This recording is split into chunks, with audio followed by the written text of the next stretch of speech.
Avec vous sur Sud Radio pour le 10h midi, la situation s'améliore sur le plan sanitaire. Quand on parle du Covid, on voit qu'il y a de moins en moins de contamination, mais pourtant certains malades disent souffrir d'un Covid persistant, des symptômes qui continuent, qui ressurgissent plusieurs semaines après l'infection. Ces malades qui sont en contact sur un groupe Facebook viennent de se constituer en collectif. Il y a près d'1 millier de malades. Si c'est votre cas, appelez-nous pour témoigner. Les médecins sont relativement démunis face à cette résurgence de la maladie. Une tribune a été publiée dans le JDD. Malades au long cours Covid-19, il est urgent de coordonner les actions pour nous soigner. Pour en parler ce matin avec nous, Corinne Cosseron, bonjour. Vous êtes la fondatrice de l'École internationale du rire. Vous souffrez d'un Covid permanent. Vous êtes membre et modératrice de ce groupe Facebook et signataire de la tribune. On va y revenir avec vous. Vivien Bossu, vous avez 31 ans. Vous êtes membre du collectif Les Malades du Covid au long cours. Vous avez également signé cette tribune. Et Alain Sobel, médecin immunologiste libéral. Vous êtes dans le 4e arrondissement de Paris, ancien chef de service à l'hôpital Mondor. Vous avez, vu de nombreux patients qui sont atteints par ce Covid au long cours. Et docteur Stéphane Gaillet, infectiologue et hygiéniste au CHU de Strasbourg. Vous n'avez pas de patients, vous n'avez pas vu de patients, mais vous vous intéressez à ce sujet. Vous avez le sentiment que les malades sont abandonnés, ces malades, par les médecins. Peut-être commençons avec les deux témoignages. Corinne Cosseron, quand est-ce que vous avez contracté le Covid et quels sont les symptômes que vous avez aujourd'hui? J'ai contracté le Covid le 22 mars. J'étais malade 15 jours. J'ai cru que c'était fini. J'ai eu l'impression d'être guérie. Et au bout de 4 jours, je suis retombée par terre carrément et je pouvais plus respirer. J'étais hospitalisée à ce moment-là brièvement. Depuis, je vis avec une très grande fatigue. Je peux plus travailler. Et en plus, j'ai des symptômes lourds, différents, qui viennent par vagues, à peu près tous les 15 jours. Ça peut aller d'une incapacité à respirer. Là, ce matin, ça va. Ou de diarrhée absolument épouvantable, ou de ballonnements qui me mettent au lit pendant des jours et des jours. Et voilà, donc en fait mon médecin était démuni et au bout d'un moment j'ai commencé à me demander s'il n'y avait pas d'autres gens et c'est comme ça que j'en suis arrivée à créer un groupe sur Facebook et à découvrir avec horreur qu'on est des milliers, parce qu'en fait il y a plusieurs groupes. Vivien Bossu est dans un autre groupe, il y a énormément de groupes maintenant sur Twitter et je pense qu'on est plusieurs dizaines de milliers de patients comme ça en France. Il y en a plein qui ne vont pas sur les réseaux sociaux. Nous existons et nous avons besoin d'aide. C'est pour ça d'ailleurs qu'on vous donne aussi la parole ce matin. Moi, j'ai des gens autour de moi qui sont totalement désespérés parce que les médecins n'ont pas de solution. On va en parler avec nos deux médecins. Vivien Bossu, votre cas, bonjour. Moi, mon cas, c'est à peu près pareil. Ça fait depuis le 15 mars que j'ai des symptômes. J'ai été malade aussi 2-3 semaines avec une période légèrement mieux ensuite. Je pense que j'ai fait à peu près tous les symptômes qu'on a pu reconnaître au coronavirus. J'ai eu la chance de pas être hospitalisé. La chance, entre guillemets, c'est vrai qu'à l'époque, on prenait... Enfin, voilà, j'étais pas une personne à risque, donc il n'y avait pas du tout de protocole pour nous. C'était rester à la maison avec du Doliprane. Et du coup, au bout de 2 semaines, personne ne comprenait qu'on est encore qu'on soit de nouveau fatigué alors que ça allait mieux, et puis fatigué, comme l'a dit Corinne, c'est terrasser, c'est de ne pas pouvoir se lever pour aller dans sa cuisine. C'est de la fatigue que j'ai personnellement jamais connue. C'est aussi des difficultés à respirer qui sont là en plus assez anxiogènes. C'est quelque chose qui arrive et qui est assez violent. Et puis tout l'inconfort de nombreux autres mots qui viennent et qui repartent, comme l'a expliqué Corinne. Donc pareil, au bout de 3 semaines, alors qu'on me disait toutes les semaines que dans 2 semaines ça irait mieux, j'ai trouvé ce groupe sur Facebook et j'y ai participé activement afin d'essayer de faire aussi bouger les choses. On est pas mal maintenant à essayer de faire avancer tout ça, de nous faire nous entendre, parce que comme le disait aussi Corinne, les médecins sont désespérés quand ils ne savent pas comment faire par la suite parce qu'on ne trouve rien. Les examens sont souvent bons. Et puis on nous croit pas aussi, on nous dit que ça peut plus être ça, que c'est plus le Covid, que on n'est pas malade, que c'est que dans la tête, alors qu'il y a des manifestations physiques qui sont claires et bon, c'est pas ça. Mais ils vous disent quoi, par exemple, votre médecin, il vous a soigné comment? Qu'est-ce qu'il vous a répondu? Moi, j'ai eu du Doliprane. Alors, j'ai eu du Doliprane en me disant que ça allait passer. Et puis, quand ça passait pas, on m'a donné du Xanax en me disant que c'était dans la tête. Et le Xanax n'a absolument rien changé à ma souffrance ou au cours de la maladie. Ouais.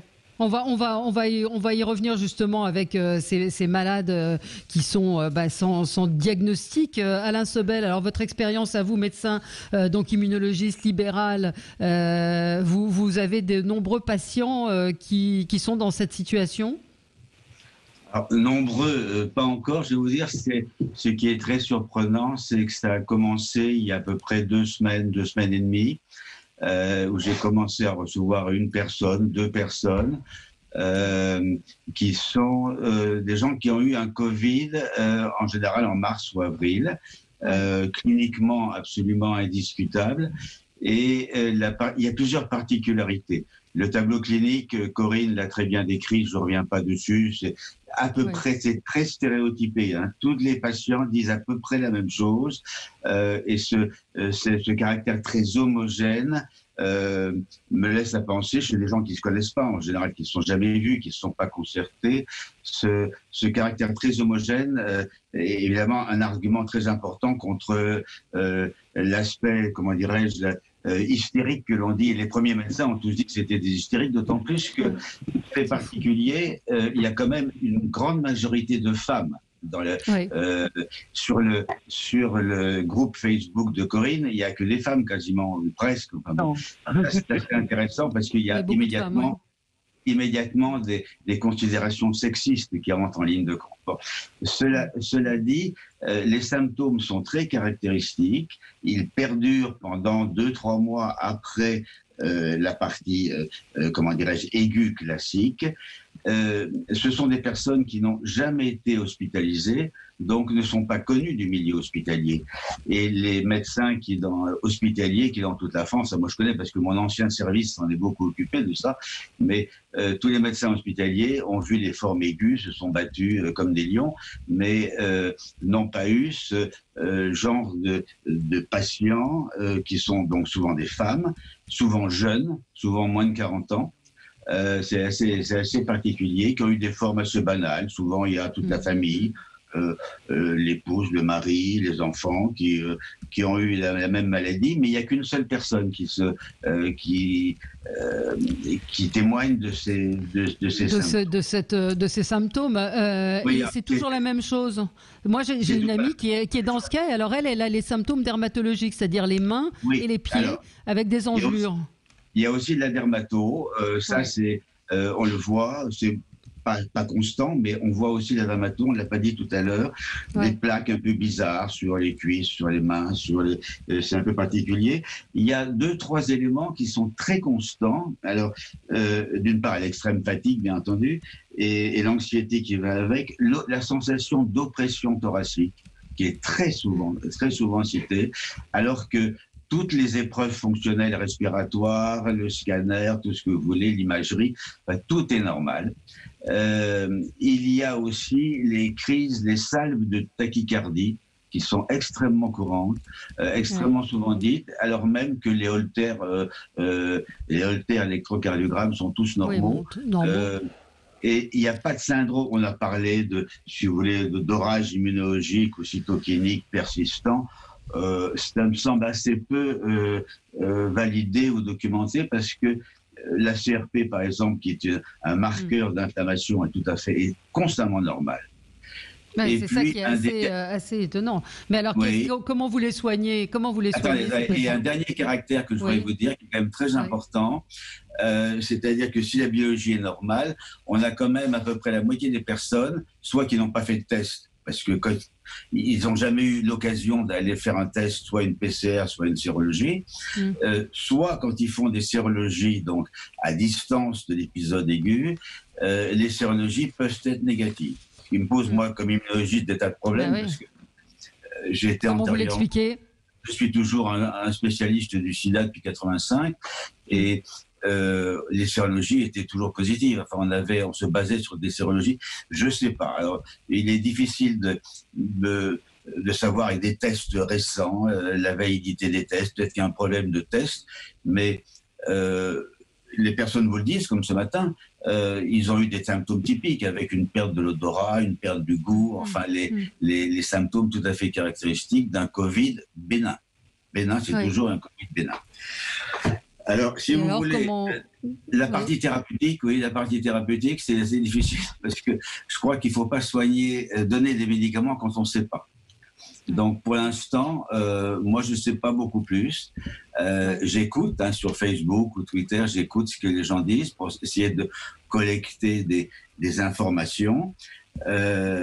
Ça commence à intéresser mes confrères quand même, puisque aujourd'hui, il y a une réunion de la Société de pathologie infectieuse qui va valider une cohorte, ce qu'on appelle une cohorte observationnelle, c'est-à-dire on va rentrer des informations dans une cohorte et pour essayer de comprendre ce qui se passe. Donc il se passe quelque chose, hein. Il y a des milliers de personnes qui sont atteintes de la même manière, il se passe quelque chose. J'ai pas l'impression, si je peux rassurer, j'ai pas l'impression que ce soit grave à terme, puisqu'il n'y a aucun désordre organique, comment dirais-je, évident. Donc ça ne peut pas être une maladie grave. On va marquer une pause et je vous ferai réagir, docteur Stéphane Gaillet, infectiologue et hygiéniste au CHU de Strasbourg, pour parler de ces malades abandonnés d'une certaine manière, en tout cas pour le moment par les médecins. À tout de suite. Avec vous sur Sud Radio pour le 10h midi, nous parlons de ces patients Covid-19 au long cours, c'est-à-dire qui continuent à avoir des effets de la maladie, bien des semaines, voire des mois après avoir contracté le Covid.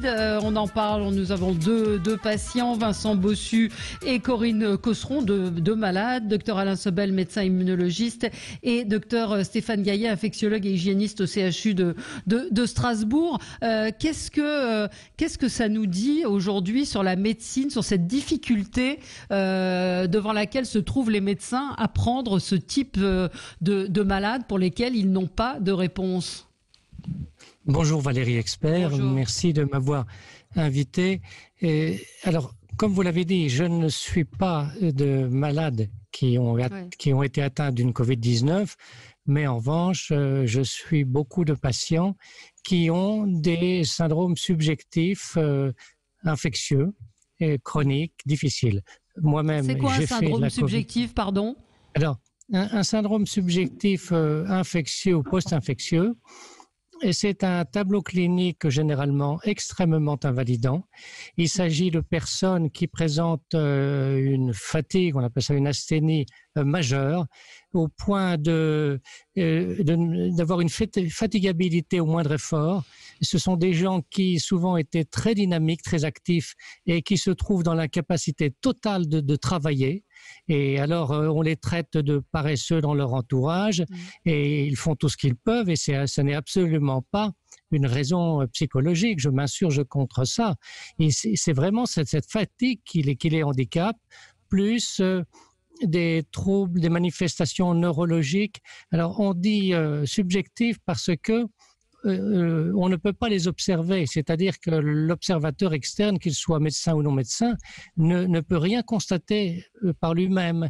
Et comme l'a dit mon confrère, généralement, les examens sont normaux. Je préfère dire dans les limites de la normale, parce qu'il y a toujours des petites anomalies, mais qui sont considérées habituellement comme non significatives, et aussi bien s'agissant des explorations fonctionnelles, électromyogrammes, etc., que des examens d'imagerie. Donc, ce sont des personnes qui sont extrêmement handicapés, on peut parler d'un handicap, avec des sensations de fourmillement, des douleurs, des troubles digestifs, comme la patiente qui s'est exprimée, une diarrhée. Alors, actuellement, effectivement, ces patients qui ont un syndrome subjectif mettent la médecine en échec, parce qu'ils ne sont pas dans les clous de la médecine. C'est-à-dire que la médecine aujourd'hui, elle fait des diagnostics essentiellement sur les examens complémentaires. Les médecins actuellement interrogent à peine les patients, les examinent à peine et se précipitent vers une batterie d'examens biologiques, une batterie d'examens d'imagerie. Et précisément dans ces syndromes subjectifs, on ne trouve pas grand-chose, à moins de faire des recherches particulières, assez pointues, mais on ne trouve pas grand-chose. Donc on a des médecins qui sont désemparés, ils ont une personne qui est dolente, qui est vraiment gênée, diminuée. Ouais. Oui, excusez-moi. Mais pour laquelle on n'a pas de, pour laquelle on ne peut rien objectiver, c'est-à-dire que les différents examens ne montrent rien. Alors déjà, la première chose à faire, c'est d'écouter, et ça prend du temps. Aujourd'hui, on ne se donne plus le temps. Il faut déjà écouter, noter tous ces symptômes et bien sûr les prendre en considération. Et bien sûr, on n'a pas beaucoup de réponses thérapeutiques, mais je considère que c'est un partenariat entre le médecin et le patient. C'est-à-dire que oui, le médecin est démuni, mais il s'agit de dialoguer, de discuter et d'envisager à deux ce que l'on peut faire, ce que l'on peut essayer. Alors, il y a beaucoup d'approches paramédicales, il y a la phytothérapie, il y a l'aromathérapie, il y a la médecine physique, il y a beaucoup de méthodes qui peuvent améliorer. Mais comme l'a dit mon confrère, les médicaments, bon, il y a des médicaments qui sont contre la fatigue, les vitamines, tout ça, mais ça n'a généralement pas énormément d'effet. Alors évidemment, on compte sur l'amélioration spontanée, qui finit toujours par arriver, parce que généralement, quand même, surtout après une infection virale qui est terminée, il y a une amélioration. Pardon de vous interrompre, je vois Corinne Cosseron qui sourit. Ça finit toujours par se terminer. C'est ce qu'on espère, oui. Oui, vous n'en voyez pas le bout pourtant, et c'est vrai que c'est un virus qu'on ne connaît pas. Donc, Corinne Cosseron, vous êtes réconfortée par ce que vous venez d'entendre, c'est-à-dire ça va bien se terminer un jour? Oui, je pense que si j'avais eu une mononucléose, on m'aurait dit d'emblée que ça allait durer des mois et j'en aurais pris mon parti. Ce qui a été très trompeur pour nous, c'est qu'on nous a expliqué que ça durait 15 jours et qu'en plus on était seuls chez nous et confinés. Donc moi, j'ai eu la sensation d'être la mauvaise élève. Mon médecin, au 63e jour, m'a fait faire une sérologie qui est revenue négative et il est venu me voir le 68e jour et il m'a dit, scientifiquement, ta sérologie est négative. Pour moi, en tant que médecin, scientifiquement, tu n'as jamais rencontré la Covid. Et là, votre monde s'effondre. Je lui ai demandé si j'avais fait une Covid nerveuse. C'est-à-dire que j'avais vraiment l'impression que même lui ne me croyait plus et on était au-delà de ne pas être capable de me soigner. J'étais pas crue. Et ça, c'est terrible pour un patient. Comment peut-on ne pas croire un patient? Je suis atterré quand j'entends ça. Ce que dit le patient, ça ne peut être que la vérité. Vous souffrez, vous souffrez. Non, nous sommes des femmes. Ça a été très bien dit par le docteur Sobel, par le professeur Sobel. Nous sommes des femmes, donc nous sommes hystériques a priori. Oui, c'est vrai qu'il y a cette réponse. Il y a cette réponse qui est souvent apportée. Je n'ai jamais vu d'hystérie. Je n'ai jamais vu d'hystérie. Docteur Sobel. J'ai un ami neurologue qui conteste, et c'est un éminent neurologue, professeur d'université, qui conteste également la notion d'hystérie. Et on soupçonne Freud d'avoir arrangé ces descriptions. Je n'ai jamais vu d'hystérie. Je n'ai jamais vu de maladie psychosomatique. Mais vous savez bien que c'est souvent ce qu'on répond quand même à des patients. Mais parce que c'est un diagnostic de facilité. Oui, parce que on a même une de nos fidèles auditrices qui est atteinte d'une sclérose en plaques, Corinne, et qui nous dit parfois on me répond c'est dans votre tête, si vous allez mal. Mais c'est monstrueux de dire une chose pareille. Mais bien sûr. C'est monstrueux. Sauf que tous les gens aujourd'hui qui sont concernés par ce Covid au long cours, on leur répond on ne sait pas quoi faire. Donc c'est Alain on Sobel. ne sait pas quoi faire. Oui, Docteur Sobel. On est embarrassé. Mais de dire que c'est dans la tête, c'est monstrueux. Alors, Docteur Sobel. Je ne sais pas si je peux intervenir. Juste, c'est pas le débat aujourd'hui. On le fera une autre fois. Mais je vous assure que pour ce qui me concerne, je pense que l'hystérie, ça existe, et les maladies psychosomatiques aussi. Mais je n'en ai jamais vu. Non, mais écoutez, j'ai vu beaucoup de patients étiquetés hystériques, étiquetés psychosomatiques, pour lesquels on a fini par trouver quelque chose. Alors, on refera ce débat, mais peut-être... Pour moi, ce n'est pas un diagnostic, c'est un diagnostic refuge. Oui, merci, docteur. En l'occurrence, c'est pas le problème aujourd'hui. C'est pas le problème. Non, le problème aujourd'hui, c'est qu'est-ce qu'on répond à ces gens qui sont malades au long cours et à qui on ne peut pas apporter de réponse. Oui, j'essayais justement de vous montrer que pour moi, même avec une grosse expérience clinique, quand même depuis un siècle presque, ces patients, ils ont quelque chose qui est assez difficile à cerner, qui est peut-être un syndrome post-infectieux, comme on voit effectivement dans la mononucléose, par exemple. Mais on pourrait imaginer que dans cette maladie, ça arrive. Ce qui m'étonne un peu, c'est que ce soit très inégalement réparti. C'est-à-dire que tous les patients qui font le Covid n'ont pas ça, loin de là.